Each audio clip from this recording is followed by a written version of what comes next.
What's up, everybody? Welcome back to another episode of the Ben Thomas Show. Thanks for coming back. Today, I've got a different one for you. I wanted to give you guys my top 10 wish list characters that Hot Toys could give us in figure format for the Deadpool and Wolverine line. Now, there was a lot of great cameos in Deadpool and Wolverine, so my list might actually differ from yours, and I'd be curious to see what you guys have to say. Which ones maybe I missed, or which ones should I swap out? I'd love to hear from you guys. Now, this video contains Deadpool and Wolverine spoilers, so if you haven't seen the film, make sure you like the video first and bookmark it for later. But otherwise, stick around if you like the video, hit the like button, smash the subscribe if you're new to the Ben Thomas Show, and let's get into it. Oh, pardon me, but it's Ben Thomas Showtime. Let's go.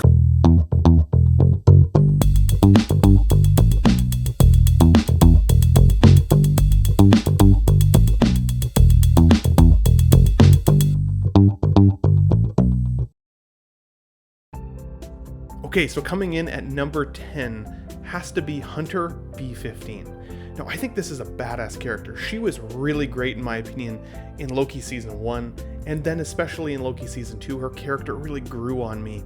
And I have the TVA Loki. And so, for me, I could either fit her into the collection with Deadpool and Wolverine from the film, or I could stick her in there as that TVA representation alongside my Loki, and I would love to see both of those in the display. So for number 10, Hunter B-15 comes in. For number 9, I have to give it to Elektra Natchios. Now, I have a bit of a sweet spot, I'm not gonna lie, for Jennifer Garner. She was a huge crush of mine when I was a kid. I absolutely loved her.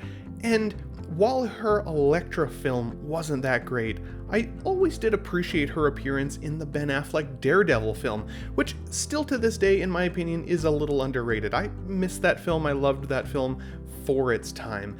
And Elektra in that film definitely contributed to it. I still hear the Evanescence song whenever I see her character, oddly enough. And while she was in the Deadpool and Wolverine film for a little bit, she played a bigger role in the film than I would have ever expected her to do so. I thought it would be a very quick flash in the pan cameo, and that wasn't the case. While she's a one-off, I think she'd be cool in the collection, especially if they did her outfit correctly. So we'll see. That's my number 9. For number 8, I have to give it to Channing Tatum's Gambit. Now, he might not be my favorite representation of Gambit, but the story behind how he ended up being in the Deadpool and Wolverine film is heartwarming. He's really great friends with Ryan Reynolds. He was originally cast to be in the Wolverine Origins film, but due to some scheduling conflicts, wasn't able to actually be in that, so they recast the role, but he was devastated, and ever since has wanted to become Gambit once again, and Ryan Reynolds gave him the opportunity. You know, the Cajun card dealing, awesome character from X-Men. I liked seeing him here. It was unexpected, and the character appearance was larger than, again, I anticipated. Even with some pretty cool fight scenes, I will give him that. So he's my number 8.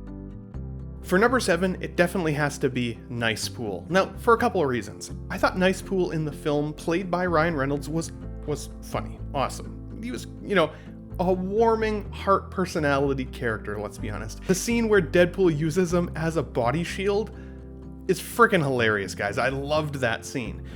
And it's a way we get a chance to see Deadpool, or at least the outfit of Deadpool, with a Ryan Reynolds head sculpt, despite him having the big long hair. Now, I don't need an artisan.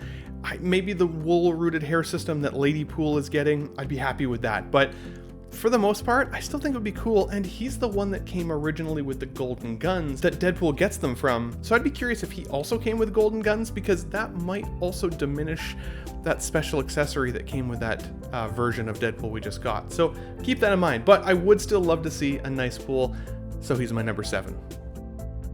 At number 6 has to be Johnny Storm, played by Chris Evans in the film, and this was unexpected. I thought if we saw Chris Evans come back, of course we'd see him as Captain America, right?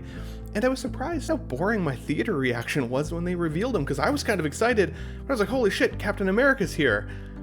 Turns out it wasn't Captain America, it was Johnny Storm. And he has one of the best death scenes I've seen in a Marvel film in a long time, if not ever. One of the best. And so I loved it. Now, of course, if you got this figure, he wouldn't come with the other Fantastic Four characters from his era.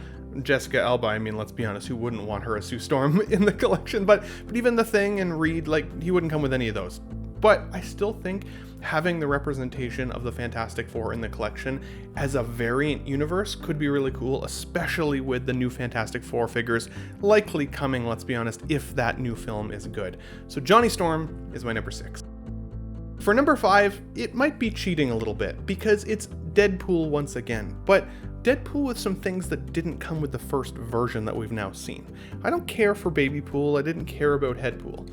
I would have liked to see a battle-damaged Deadpool in my number 5 slot that comes with the Ryan head sculpt, but not the wounded one, the avocado head, and potentially the adamantium claws from the first scene of the film that is one of the coolest intro scenes I've ever seen in a Marvel film.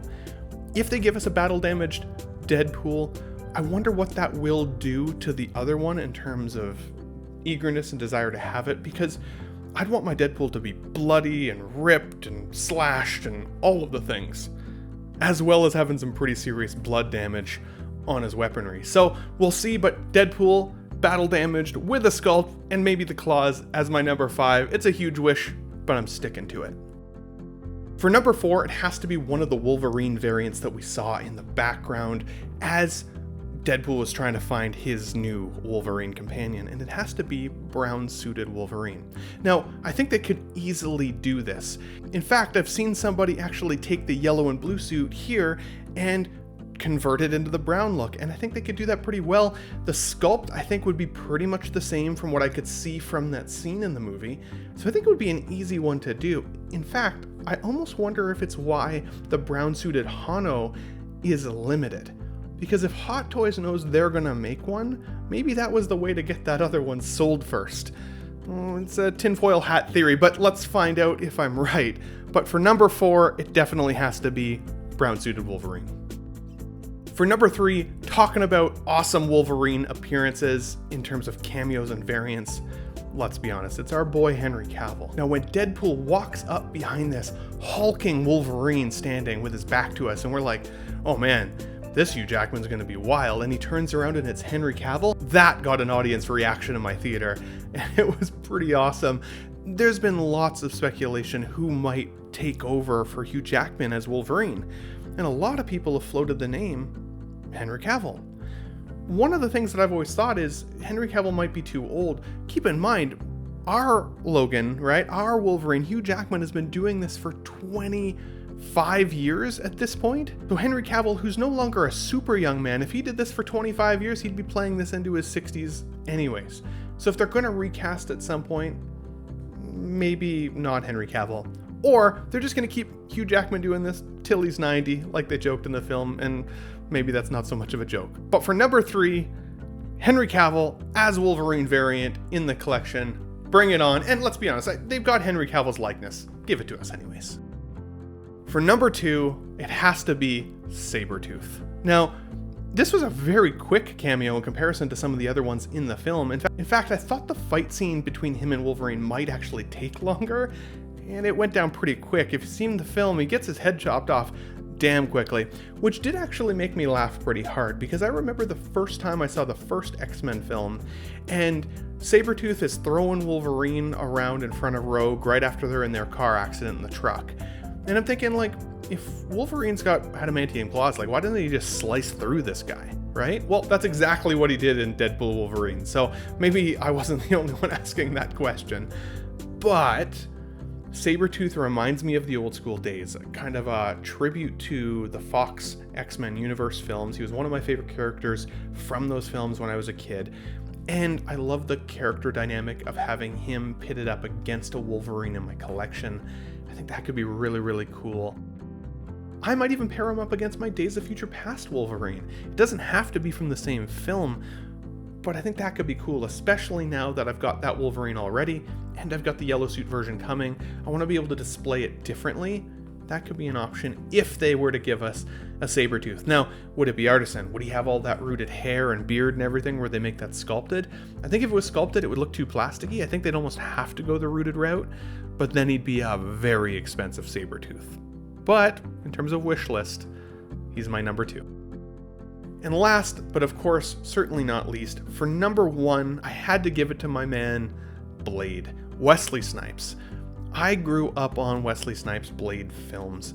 I loved them, and I even loved Blade Trinity. Now, I didn't learn until I was older that Wesley Snipes had actually had a bit of an issue with Ryan Reynolds kind of stealing scenes in Blade Trinity because Ryan Reynolds is so charismatic.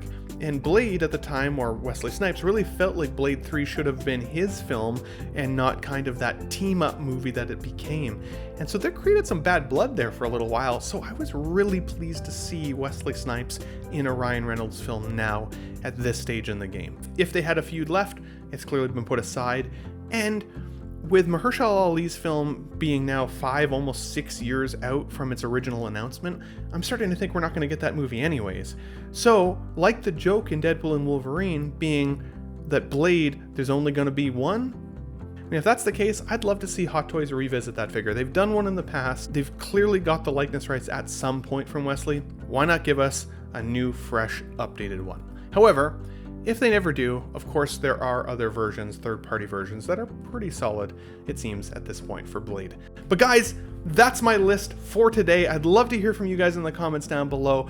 What are some of the other character cameos, or even just other characters you saw in the movie that you would really like to see in your Hot Toys display? Or did I nail this list of 10 for you, and you're just hoping that it doesn't all come at the same time so it doesn't burn our wallets entirely?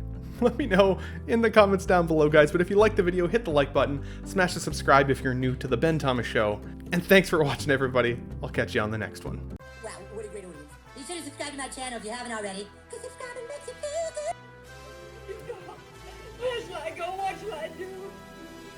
Frankly, my dear, I don't give a damn. It's gone. It's all gone.